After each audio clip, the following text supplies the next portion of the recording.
Good morning. I'm Muriel Bowser. I'm the mayor of Washington, D.C. We are here at Reagan National Airport to provide an update on the tragic events of last night.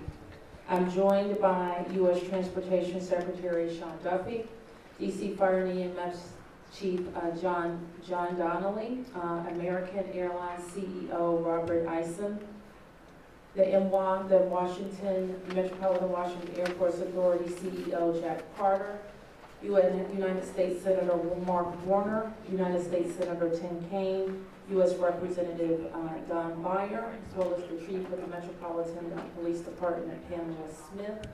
And we are joined by first responders from across the Metropolitan Washington region. I speak for all of us when I say, and certainly all Washingtonians, how very sad we are for American Airlines, for the United States Department of Defense, and for all Americans for the loss of life that happened with the collision of these aircrafts. We know that includes families from across our region as well as in Kansas and across the country. This morning we all share in a profound sense of grief. I do want to thank the first responders who acted quickly last night, who ran towards danger, went into a very frigid river, and have worked throughout the night. Chief Donnelly reported in last night's briefing that we have a strong mutual aid agreement in our region, and those teams have worked together throughout the night in really tough and heartbreaking conditions. And we should all thank them for their heroic efforts. So we'll have several updates today. I'm first going to turn to the Secretary of Transportation, Sean Duffy, and then you will hear directly from Chief John Donnelly with the situation update. Thank you, Mayor. Again, Sean Duffy here, Secretary of Transportation.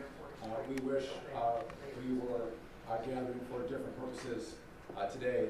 Just want to let you know that the Department of Transportation, the FAA, along with the White House, President Trump, local, state, and federal partners, all working together on this incident in unison. I couldn't be prouder of this team that's been assembled, working tirelessly. Mayor, I want to thank you specifically for your work. A few details I'd like to give all of you, and some of you reported this, but last night, if you live in the DC area, you would know that this was a clear night last night. The helicopter was in a standard pattern.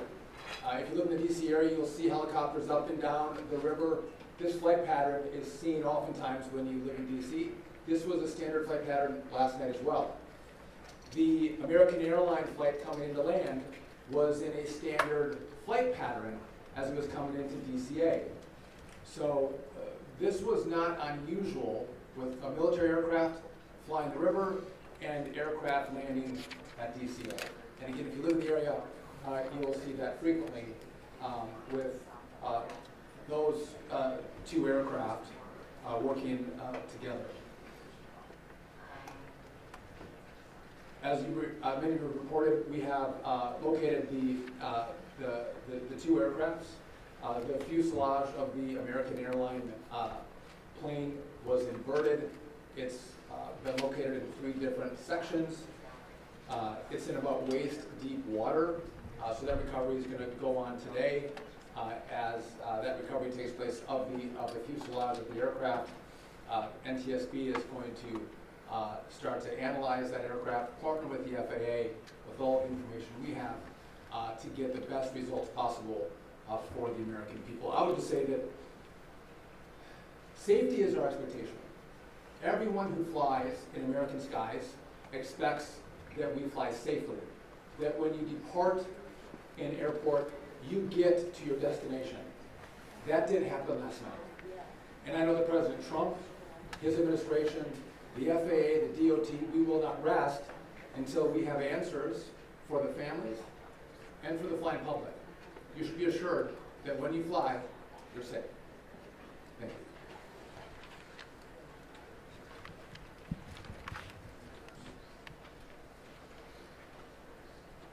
Thank you, Secretary. Thank you, Mayor. I'm joined today with Fire Chief Bonnet from the Metropolitan Washington Airports Authority, and I'm John Donnelly, Chief of the District of Columbia Fire and EMS Department.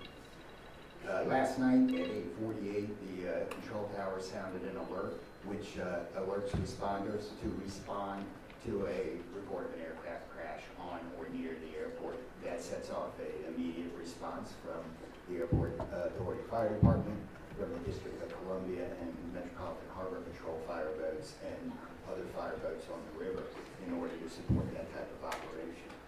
Very quickly, this call escalated. It became, the responders realized that they had a plane crash and immediately escalated to a response that ultimately included about 300 people last night. These responders found extremely frigid conditions. They found heavy wind. They found ice on the water, and they're operated all night in those conditions.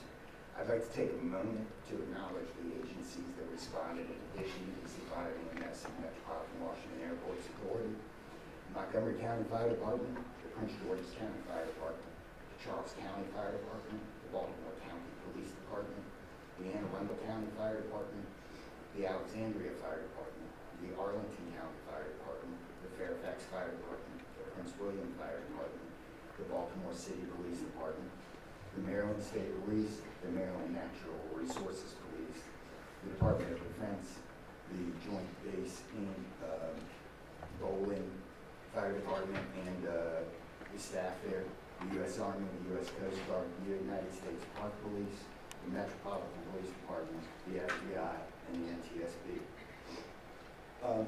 Despite all those efforts, we are now at a point where we are switching from a rescue operation to a recovery operation.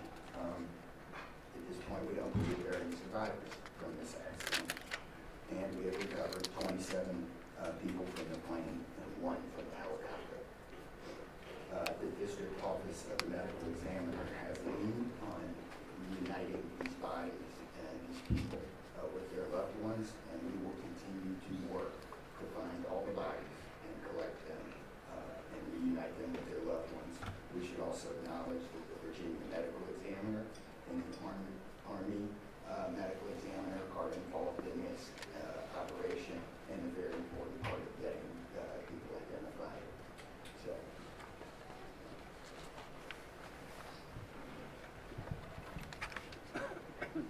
Our hearts are certainly with all of the crew in American Airlines, and we'll hear from CEO Isom.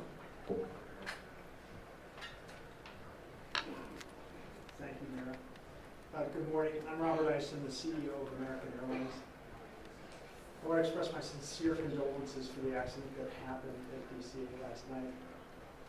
We're absolutely heartbroken for the family and loved ones of the passengers and crew members, and also for those that were on the military aircraft. Our focus right now is doing everything that we can to support all of those involved and also the PSA Airlines team. This is devastating. It's, all hurting incredibly. We urge any family and friends looking for information about their loved ones to call our designated helpline, and that's at 1-800-679-8215. 1-800-679-8215. And here's what I can share at this early stage. American Eagle Flight 5342, operated by PSA Airlines, traveling from Wichita, Kansas to Reagan National Airport, was involved in an accident just before 9 p.m. local time on final approach into Reagan National. It collided with a military aircraft on an otherwise normal approach. And at this time, we don't know why the military aircraft came into the path of the PSA aircraft. Flight 5342, a CRJ-700, was under the command of 4 crew members. They carried 60 passengers, as you know, for a total of 64 people on board. In addition to local resources already here in DC, American Airlines has activated our care team, and that's a group of specialists that are trained to support these types of responses. These team members are on site or arriving soon And additionally, we have members of our GO team that are on ground here in DC, and they're being deployed with resources to do everything that we can to take care of the needs of the families and the loved ones of the passengers and crew members. And that is our sole focus. And we're so grateful for the first responders. They've been working through the night, courageous efforts. And we're actively working with local, state, and federal authorities on emergency response efforts and closely coordinating with PSA Airlines as they cooperate fully with the NTSB on the investigation. I know that there are many questions. And at this early stage, I just won't be able to answer many, but we'll provide additional information as it comes. Thank you. I want to introduce the Metropolitan Washington Airports Authority CEO, Jack Potter. The authority manages Reagan Washington National and Dulles International. Good morning and thank you, Mayor.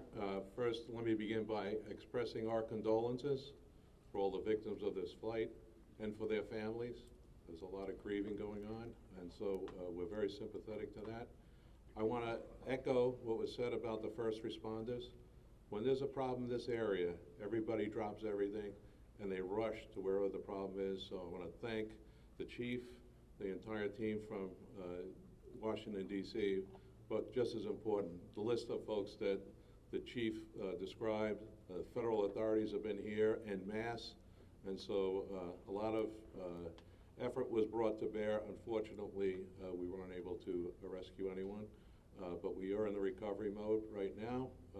And I just want to, last night I expressed the fact that we hope to open at 11 o'clock today, and that is still the case. We're going to open the airport at 11 o'clock.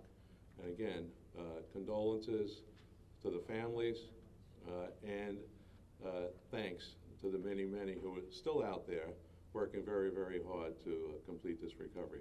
Thank you, Mayor.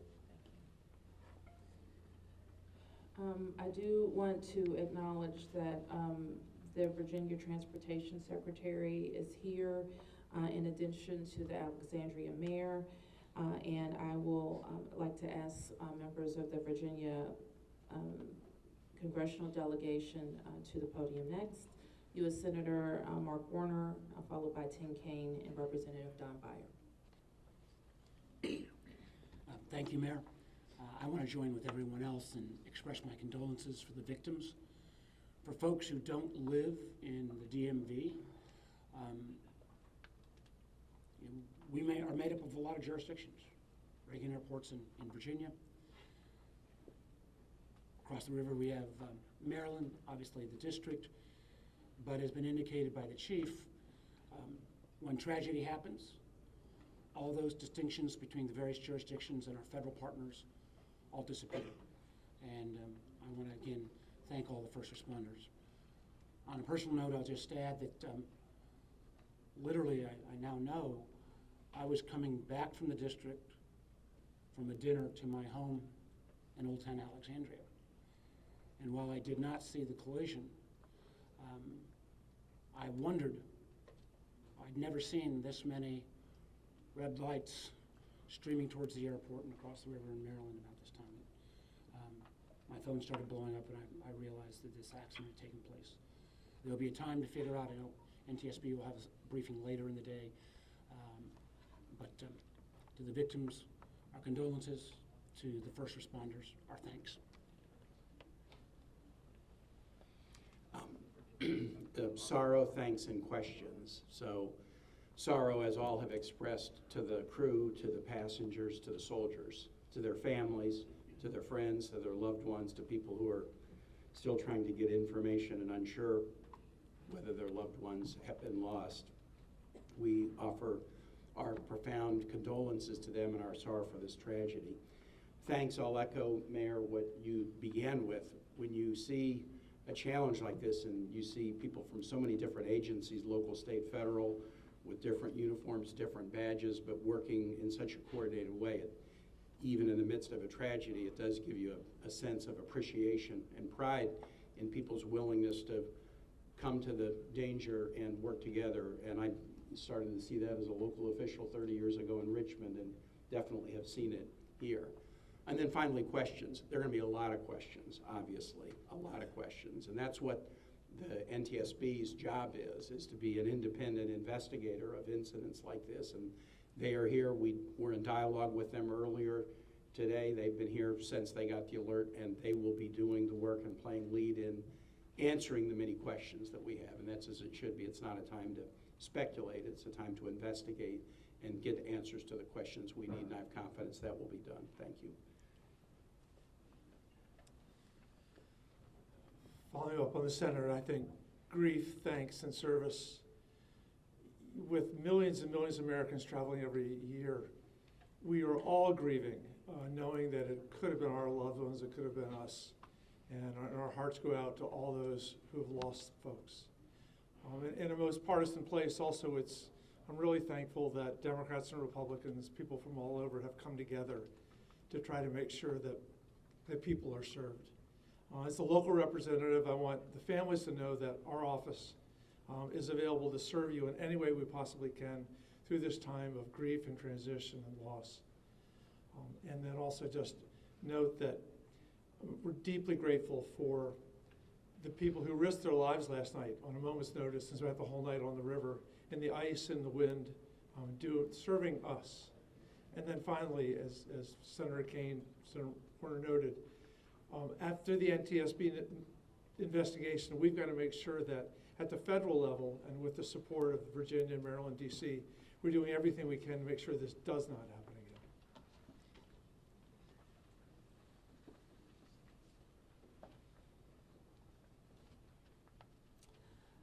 So with that, it's been said already that the National Transportation Safety Board becomes the lead agency in the investigation.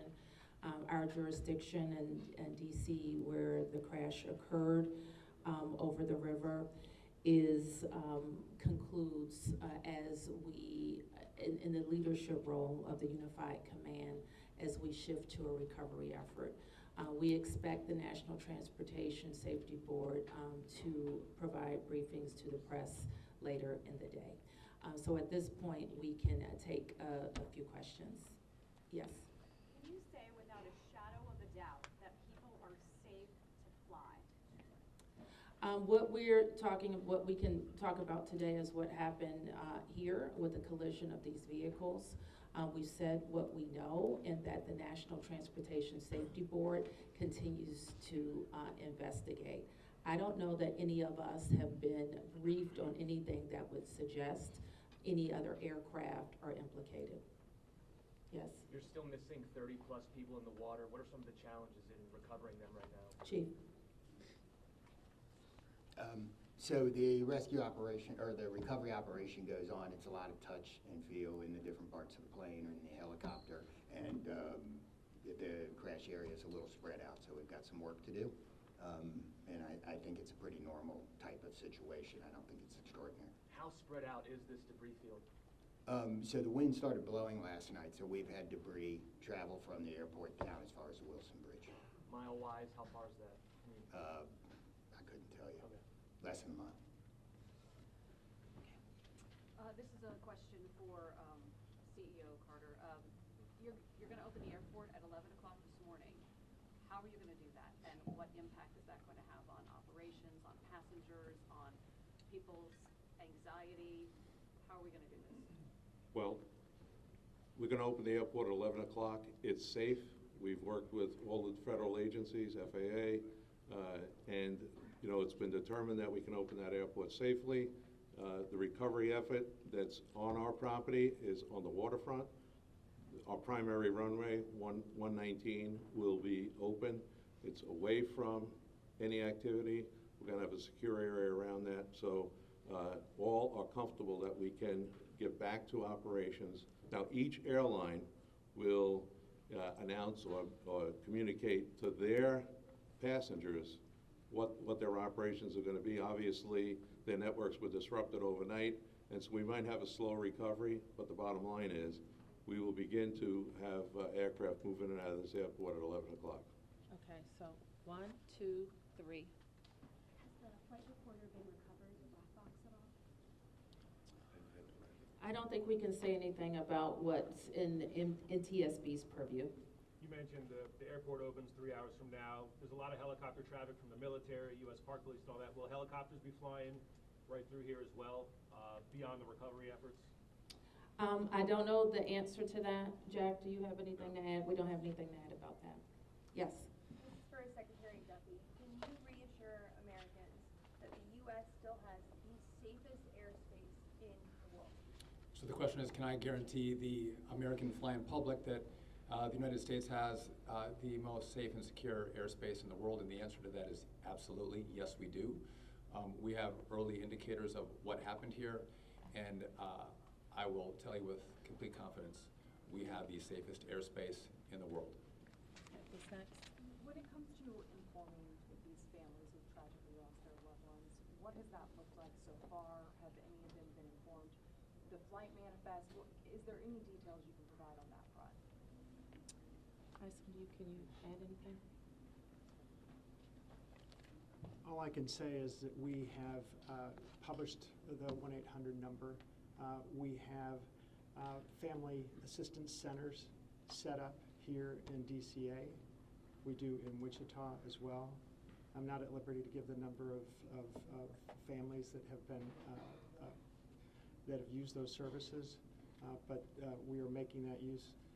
We have over 100 team members that are either here or on their way that are specially trained to work with family members, handle travel arrangements, hotel arrangements, incidentals, to make sure that we're taking care of people in any way that they can, as you know, as our teams are hurting and suffering, as our passengers and their families need assistance. We're doing everything we can. I don't have any more information on that right now. Mayor? You next. Chief Donnelly, can I ask you to describe the next phase of the investigation? How confident are you that you'll be able to recover all 67 of these bodies? And can you speak to some of the debris that's also being pulled out of the river? We understand there are some suitcases, some other things that have been pulled out from the river. And I would like to ask anyone here, perhaps the Transportation Secretary or Mr. Isom, if we know anything about these victims, age ranges, nationalities, anything of that nature. So the next phase of this operation is going to be led by the NTSB. All of us are working together, though, to search the area and to find the victims. I'm confident that we will do that, and that will take us a little bit of time, though.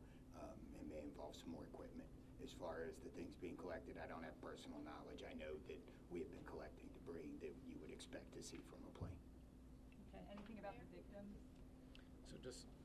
So the question is about the victims. The NTSB is going to lead that portion of the contact with the victims.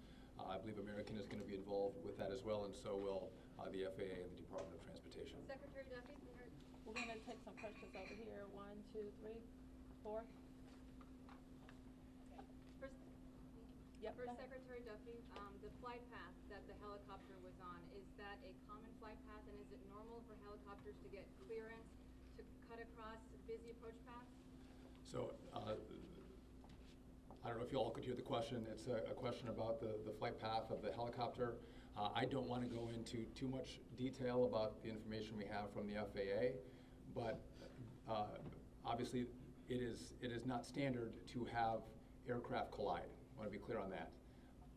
But prior to the collision, the flight paths that were being flown from the military and from American, that was not unusual for what happens in the DC airspace.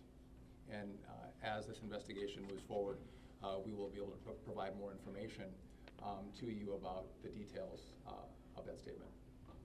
I wanted to follow up on that question regarding the flight path, because you said it's standard. So can you speak to the conversations with air traffic control? Were there blind spots here? I don't know if you can expand. So the question is, were there blind spots with air traffic control?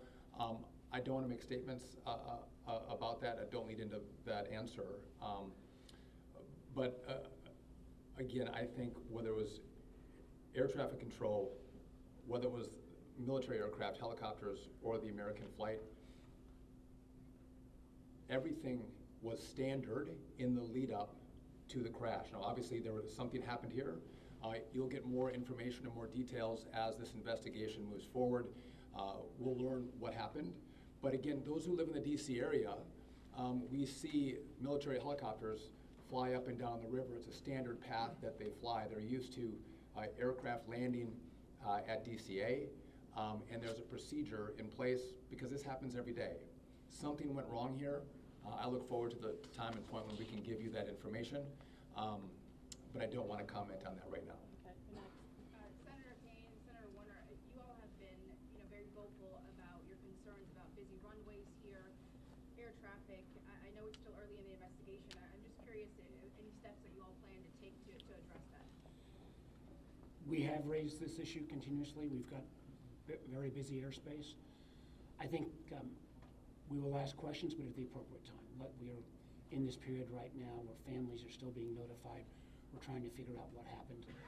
There'll be time for those discussions, I think. Yeah, I'd just say the same thing. We've been pretty plain about our concerns, but it isn't a good time to speculate right now. We have faith that the NTSB will provide the answers about this. Okay, you four up here, and I'm going to take three in the middle, and then we're going to have to wrap. 1, 2, 3 after this young man. Thank you, appreciate it. Chief, I know again, I can imagine it must be traumatic for your first responders to have to deal with this. How are they doing right now, and are you all going to be offering any services to help them as they process this? So thank you for the question. Our first responders are resilient people, but yes, this call will be hard for them. Our peer support teams are already engaged with the responders, and we'll be following up on that to make sure that they're okay. But I think the concern is real. Okay. Thank you, Mr. Mayor. What kind of communication was there between the helicopter and the tower, the plane and the tower, and the helicopter and the plane?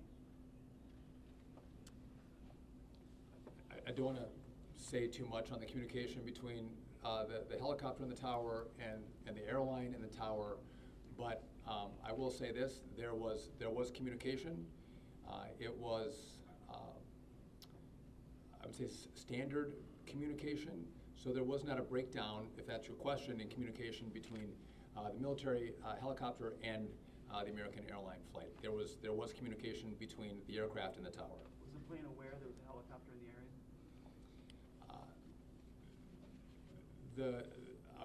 I would say the helicopter was aware that there was a plane in the area.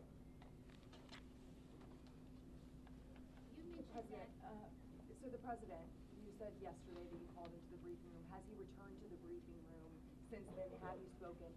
Also a question about the National Security Advisor, Mike Waltz. He's saying that there was 30 bodies that have been recovered. That he just said that at the White House. Curious, I know you're in this presser right now, so that's hard for you to update, but I do have the question on POTUS in the briefing room. I can do the body question. So in terms of body recovery, as we recover bodies, we have a process, and we're not counting any bodies until they're in the possession of the medical director. So there may be some fluctuating in numbers that other people would report, but our numbers from the medical examiner. So just in regard to the president in the briefing room, I've been with this team for the last hour plus as we've worked through the details of the information we wanted to give you. But it is my understanding that either this morning he was going to be in the Situation Room, or the Situation Room is obviously briefing the president. He has been kept in full appraisal of what is taking place. Okay, last two, you and you ma'am, first. You mentioned that the aircraft were on a standard flight pattern. Just curious, when the airport opens at 11 today, will planes be on that flight pattern again, or are they being directed to fly a different way to land? Jack, do you want to? Okay. Well, I mean, safety is paramount, and I don't have that information quite yet from the FAA, so I don't want to provide an information I don't want to provide an answer or inaccurate information on what routes will be flown out of DCA. Okay, last one. Two questions really quickly. What do you know about the experience and history of the pilots of both the American Airlines plane and the Army Black Hawk helicopter? And then for Secretary Duffy, last night the president had said that this could have been prevented and questioned why air traffic control didn't tell a helicopter what to do. Is that something that investigators have determined should have happened in this situation? So do you want to? Secretary, just quickly, I don't have a lot of information to release, but these are experienced pilots. I know that the captain had 6 years with PSA, or almost 6 years with PSA, and the first officer almost 2 years. Again, standard approach, and that's about all I can say. Thank you. In regard to the military, I don't have information in regard to the experience of the military pilots. I would just note that this was classified as a training mission. Sometimes people could think that a training mission is someone who is inexperienced in the cockpit. We call these missions that are flown in the DC area, as our pilots are getting hours in experience, training missions. So don't read into that we had how many hours the pilots on the military aircraft had. And you had another question for me that was. Last night, the president had said that Yep. this could be prevented, and also that air traffic control, questioning why they may not have communicated with the helicopter, telling them what to do. We are going to wait for all the information to come in from this vantage point, but to back up what the president said, what I've seen so far, do I think this was preventable? Absolutely. Thank you. Is there an acting FAA director?